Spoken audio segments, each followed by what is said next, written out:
Halo, jumpa lagi bersama dengan saya, dengan Janto Siringon. Teman-teman, kali ini kita akan bahas bersama-sama dengan judul yang luar biasa, yaitu Cinta Buta Tapi Keren. Wah, luar biasa teman-teman. Teman-teman muda, cinta itu buta, tapi keren juga. Cinta itu buta, tapi keren banget. Teman-teman, mengapa kita berpacaran? Ya, coba teman-teman tanyakan ke diri sendiri atau teman-teman tanyakan ke teman-teman atau ke diri sendiri, ke siapa kayak tanya, mengapa kita berpacaran? Ya, mengapa? Mengapa manusia harus berpacaran dengan lawan jenis? Yang pertama adalah merasa kesepian mungkin. Yang kedua adalah merasa butuh perhatian. Yang ketiga adalah merasa jatuh cinta. Yang keempat adalah ingin bahagia. Yang berikutnya adalah ingin memenuhi kebutuhan biologis. Supaya tidak dianggap tidak laku. Seringkali menjadi jomblo membuat kita tidak nyaman. Teman-teman, jomblo itu bukan dosa loh. Jomblo, jomblo itu bukan dosa. Kalau kita jomblo, kalau kita belum punya pacar, itu bukan dosa teman-teman. Jomblo itu bukan dosa. Kalau kita kita berpacaran mungkin sekitar 1 bulan kita putus lagi, kita sambung dengan orang lain lagi. Kita lalu kita putus lagi, sambung lagi dengan orang lain. Nah, itu baru dosa. Tapi teman-teman kalau jomblo, teman-teman jomblo enggak berdosa, teman-teman. Apa sih sebenarnya pacaran itu, teman-teman? Pacaran apa sih sebenarnya pacaran itu? Masa persiapan menuju ke pernikahan atau mencari pasangan hidup. Teman-teman, apa sih sebenarnya pacaran itu? Masa persiapan. Jadi teman-teman, waktu pacaran itu adalah masa persiapan kita, masa persiapan anak-anak muda untuk menuju ke pernikahan, ya, pernikahan atau mencari pasangan hidup yang tepat. Yang kedua adalah apa itu pernikahan, teman-teman? Apa tujuannya pernikahan Kristen? Apa saja yang perlu dipersiapkan, teman? Apa itu pernikahan Kristen? Kejadian 2 ayat yang ke-24 mengatakan bahwa dikatakan janji yang eksklusif dan heteroseksual antara satu orang laki-laki dan satu orang perempuan ditabiskan dan dikokohkan oleh Allah. Didahului dengan kepergian meninggalkan orang tua mencapai kegenapannya dan yang sepenuhnya dalam persetubuhan menjadi satu pasangan yang permanen dengan tujuan untuk mengejar pertumbuhan agar keluarga yang dibentuk dapat memuliakan Allah. Teman-teman, 1 Korintus pasal yang ke-10 ayat yang ke-31. Jadi apa itu tujuan untuk pernikahan? Lalu apa tujuan pernikahan Kristen? Ya, not having good stride untuk menjadi makin seperti Kristus. Efesus pasal 4 ayat yang ke-11 sampai ayat yang ke-13 sehingga tidak saling memperlat untuk memperoleh kebahagiaan dan tidak gampang bercerai. Kalau kamu tidak membuat saya bahagia, kita cerai. Teman-teman, ini teman-teman mungkin kalau kita pikir-pikir teman-teman ya, kita memilih pasangan itu dengan hati kita, dengan apa yang kita mau dalam hidup kita. Jangan kita memaksakan untuk kita menikah dan bukan kita cintai, teman-teman. Itu akan berbahaya. Kebahagiaan adalah hasil pertumbuhan. Jadi yang harus dikejar adalah pertumbuhan bukan kebahagiaan. Menghasilkan keturunan ilahi, Maliaki pasal yang ke-2 ayat yang ke-15 sampai ayat yang ke-16. Tapi ini tidak berlaku untuk semua pasangan. Yang berikutnya adalah keluarga menjadi tempat pertumbuhan bagi suami dan istri dan juga bagi anak-anak. Sehingga menghasilkan masyarakat baru yang takut akan Allah sehingga Allah dimuliakan. Tahap-tahap menuju pernikahan, yang pertama adalah para pacaran, proses mencari orang yang akan digumulkan untuk menjadi pasangan hidup. Yang pertama adalah pergaulan umum. Yang berikutnya adalah persahabatan. Memulai dari persahabatan, maka menjadi pacar. Yang kedua adalah pacaran, proses menguji dan memastikan apakah pilihan yang sudah diambil itu tepat. Yang ketiga adalah pernikahan yang sudah tidak ada lagi proses pengujian dan memastikan yang ada adalah proses saling menerima, saling menyesuaikan, saling memaafkan, dan saling setia. Yang keempat adalah biasanya orang yang pacarannya tidak baik akan mengalami pernikahan yang tidak baik juga. Ingat prinsip tabur tuai. Prinsip memilih pasangan hidup adalah ingatlah selalu tujuan utama berpacaran, tujuan pernikahan yaitu menolong pertumbuhan kita. Jadi pilihlah orang Kristen yang dewasa dan yang bisa membuat kalian berdua saling menolong dalam pertumbuhan. Yang kedua adalah pacaran adalah hal yang serius, bukan sekedar having fun atau menentukan hidupmu ke depan. Artinya satu hal yang kalau tidak dijalani sesuai aturan main, maka akibat yang ditimbulkan bisa buruk bagi diri sendiri, pacar kita, dan orang lain. Kecewa, sakit hati, marah, hubungan seks. Teman-teman. Jadi teman-teman, sebelum menikah, masih pacaran, harus menjauhi dari namanya hubungan seksual. Sebelum menikah, hamil di luar, ya, orang-orang yang tidak bisa tahan, orang-orang yang tidak bisa setia dengan pasangan hidup, menghamilkan anak orang dalam pacaran gelap. Sebelum menikah, hamil di luar, ya teman-teman, nikah dan dapat penyakit atau aborsi, menjadi batu sandungan.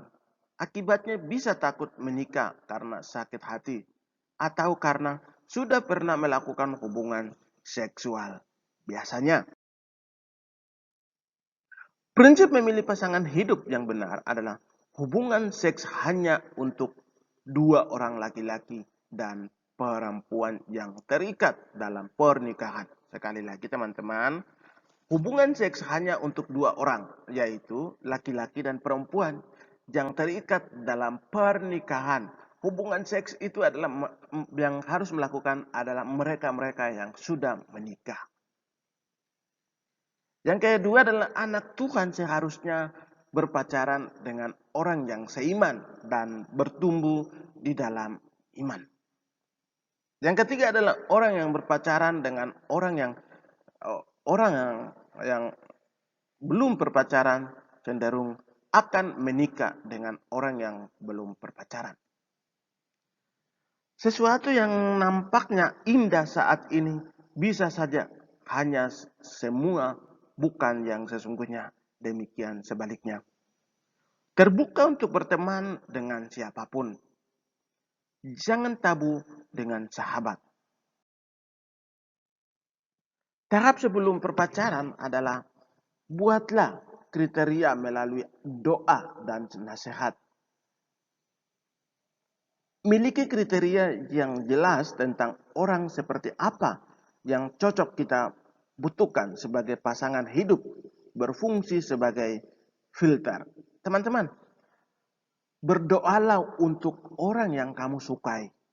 Berdoalah untuk pasangan hidupmu. Jangan bertindak dulu. Jangan bertindak dulu, tetapi berdoalah kepada Tuhan. Mintalah kepada Tuhan. Dan Tuhan akan berikan yang terbaik kepadamu.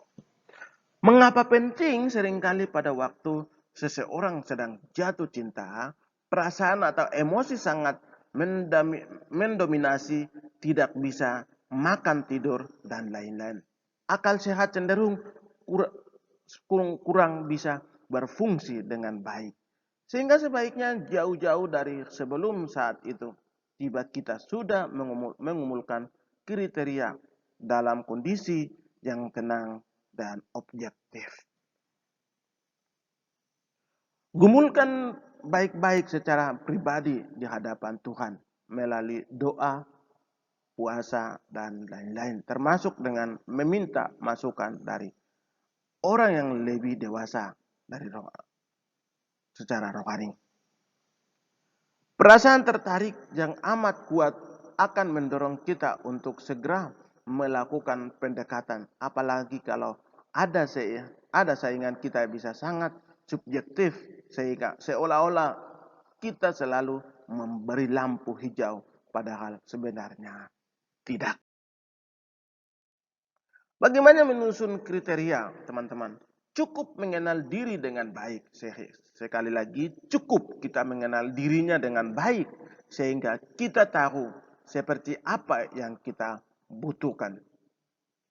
Kriteria itu pedoman, bukan harga mati. Sekali lagi, kriteria itu pedoman, bukan harga mati.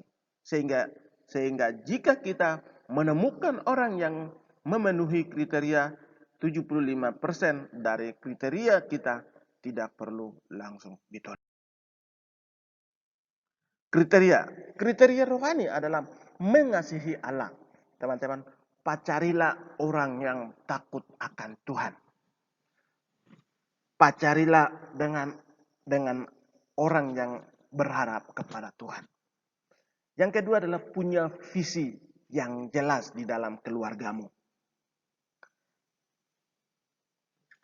Yang bagian kedua adalah kriteria mental. Komunikasi nyambung, saling mengerti, rendah hati untuk minta maaf, dan mengatakan terima kasih, karakter saling melengkapi. Sekali lagi, kriteria mental adalah komunikasi nyambung. Komunikasi itu harus nyambung dengan pacarmu. Komunikasi itu nyambung, saling mengerti, rendah hati untuk minta maaf dan mengatakan terima kasih, karakter saling melengkapi. Pacaran itu saling melengkapi, bukan saling menyakiti. Kriteria fisik bukan yang prinsip atau karena bisa berubah. Yang penting orang ganteng, cantik bisa tertarik pada orang yang kurang ganteng, cantik. Kriteria lain perbedaan umur, tingkat pendidikan, perbedaan suku, status ekonomi, dan lain-lain. Tahapan sebelum berpacaran adalah ajak orang yang kita doakan untuk bergumul bersama dalam rangka mencari kehendak Tuhan. Yang bagian pertama, beri kesempatan kepada orang yang kita ajak bergumul untuk mengambil waktu bergumul pribadi dulu. Yang kedua, kita perlu terbuka untuk menerima apapun jawaban Tuhan. Yang berikutnya, rasa saling mencintai tidak berarti Tuhan pasti menghendaki. Keduanya berpacaran dan belum tentu pasti cocok. Yang berikutnya adalah perlu bertemu secara teratur, misalnya 1 minggu, 1 atau 2 kali berdoa. Dan mendiskusikan hal-hal yang penting secara mendalam. Yang berikutnya, masing-masing pihak perlu membuka diri tentang visi masa lalu, latar belakang, dan keluargamu. Yang berikutnya adalah tahap ini belum berpacaran, anggap sebagai teman baik.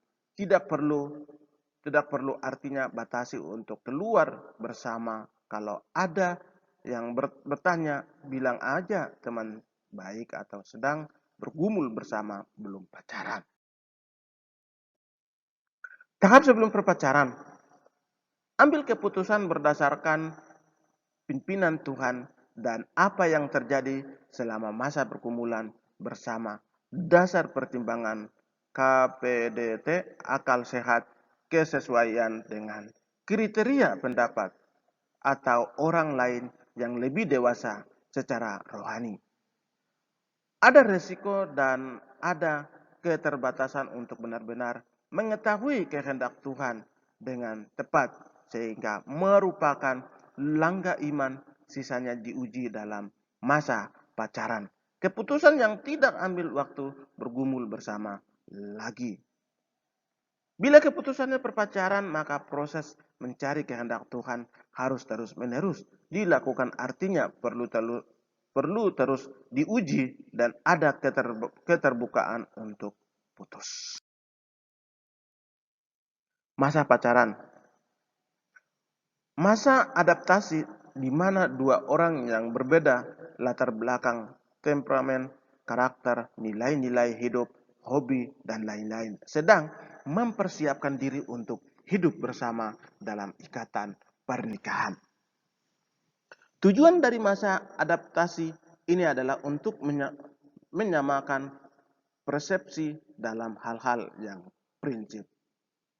Tidak hanya diisi dengan makan, nonton jalan-jalan ataupun hal-hal yang sifatnya rohani atau PA dan doa. Tetapi perlu berbicara dari hati ke hati tentang siapa diri kita. Rencana hidup, pekerjaan atau pengaturan waktu dan uang, karakter, cara memecahkan masalah penting bila memiliki anak dan lain-lain. Biasanya akan terjadi banyak benturan. Kejujuran akan ketulusan mutlak diperlukan supaya tidak terjadi perkataan dulu waktu pacaran kamu tidak. Masa pacaran, baik bila kedua pihak memiliki pelayanan yang sama, terlibat kepentingan yang sama. Jangan menikah kalau belum pernah bertengkar selama pacaran. Proses adaptasi berlangsung lebih halus karena frekuensi pertemuan benturan tidak setinggi dalam masa pernikahan, sehingga masing-masing pihak memiliki waktu untuk memulihkan diri. Itu sebabnya jangan menghindari konflik dan harus berusaha menyelesaikan konflik. Masa untuk mengenal keluarga masing-masing, misalnya dengan menghadiri acara keluarga teman-teman, merupakan masalah pengujian terakhir sebelum orang tidak bisa mundur lagi, yaitu pernikahan. Masa pacaran teman-teman, masa pacaran untuk menjaga kekudusan. Teman-teman, sekali lagi, masa pacaran harus menjaga kekudusan di hadapan Tuhan. Masa pacaran harus menjaga kekudusan di hadapan Tuhan dan harus menjaga pasanganmu. Sejauh mana kediminan fisik boleh dilakukan? Ingat, keintiman tidak hanya secara fisik tetapi secara emosional dan juga rohani. Dan fokus masa pacaran bukan keintiman fisik. Penutup atau terakhir teman-teman, cinta tidak harus buta. Sekali lagi, cinta itu tidak harus buta. Cinta itu buta, tetapi cinta itu keren. Orang tua umur yang 70 tahun, 60 tahun, 50 tahun bisa menikah dengan umur 18 tahun, 20 tahun, dan seterusnya. Itu merupakan cinta tidak harus buta. Cinta itu tidak buta, tetapi cinta itu pintar. Asal kita setia dengan pasangan hidup kita. Amin. God bless you, dan jangan lupa untuk like, komen, dan bagikan ke teman-teman. Kiranya Tuhan Yesus memberkati. God bless you. Shalom.